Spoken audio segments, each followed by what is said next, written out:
ඔව් නිතේෂි සර් මං ගම්පහෙන් ලිව්වේ okay. සර්ගේ ප්‍රවසාවේ මැයි වගේ ගිය අවුරුද්දේ මැයි වල වගේ ඉඳන් ඔව් ඒ කියන්නේ මාස දෙකක් විතර මං ගෙදරට වෙලා හිටියා මට ගියේ ක්ලාස් වල මොකුත් තේරුන්නේ නැති හින්දා හරි. ඊට පස්සේ තමයි සර්ගේ වීඩියෝස් එහෙම බලලා මේ මට ටර්ම් ටෙස්ට් එකට සර්ගේ වීඩියෝස් වගේක් එහෙම බලලා මේ හොඳට ලකුණු ආවා. ඒ කියන්නේ මං එහෙම මේ අගමට්ටමක හිටියේ. ඔව් ඊට පස්සේ මං මැයි වල ඉඳන් ජොයින් වුණා.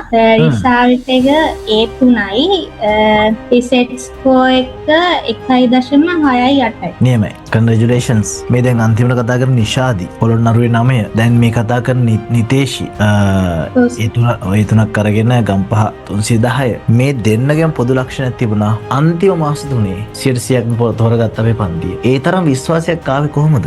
පළවෙනි සර්ගේ මේ ක්ලාස් ආවම තේරුණා හොඳට තේරෙනවා කියලා. ඒතර සර් ක්ලාස් උත් හොඳට කරානේ අපිට රෑප් දාලා එහෙම. ඔව්. එහෙනම් මේ මට හිතුණා ඒකෙන් ගොඩ දාගන්න පුළුවන් කියලා. නියමයි. සර් මේ අපිට 4-5 පාරම සිලබස් එක ආය කවර් කරානේ. එකම පාඩම. ඒතර ගොඩක් පාඩම් කරන්න ඉතුරුනේ නැහැ. MCQ උත්තර වෙන් කරලා පාඩම්. ඒතර ටිකක් කටපාඩම් වුණා. කටපාඩම් වුණා. කියලා පේපර් එකක් කියන්නේ nothing වුණානේ. ඔව් right හරි thank you very much නිතේෂි. එහෙනම් ඇවිල්ලා රිසල්ට් එක කියලා ගියාට බොහොම ස්තුතියි. ඒ වගේම මේ හදවතින්ම සුබ පතනවා ඉදිරි වැඩ කටයුතු සාර්ථක වෙන්න කියලා.